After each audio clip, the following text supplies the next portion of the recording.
I'm joined now by Sally Mason, the president of the University of Iowa.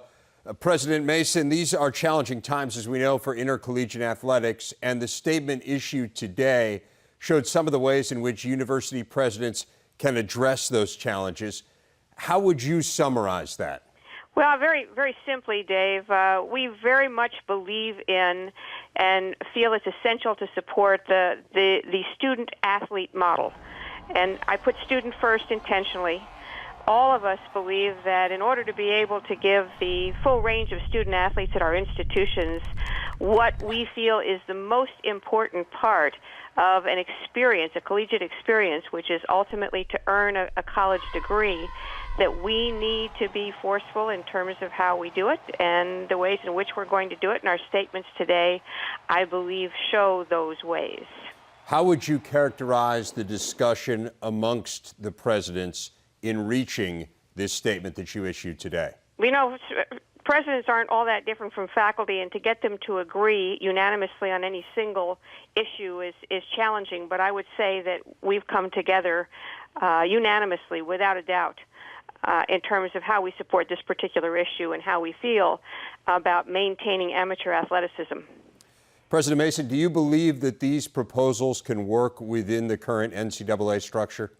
I think we want to give it a chance. I think we're more than willing to work within the NCAA and try and forge compromises that allow us to do what we feel is necessary to preserve the collegiate model, and we'll go from there.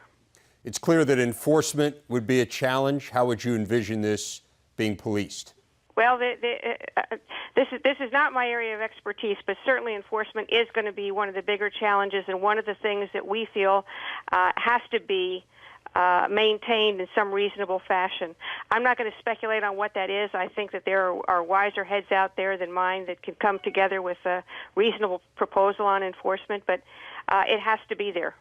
I want to ask you about your campus in particular. How would Iowa's intercollegiate athletic program be affected if football and basketball players were in fact compensated beyond the full cost of attendance? Again, I think it would affect all of our campuses in a similar way, and one of the things that would happen is it would make it very challenging for us to remain in compliance with Title IX and to be able to support the full range of sports that we currently do.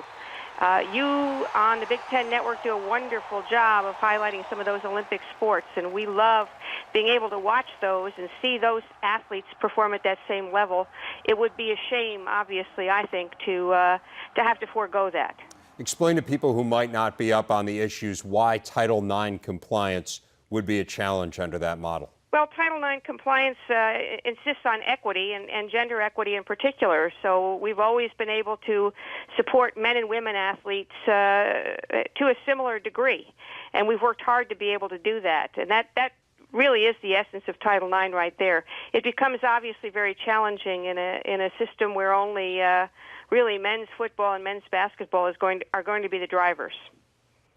Sally Mason, the president of the University of Iowa, thanks so much for your time, President Mason. You're welcome, Dave. Thank you.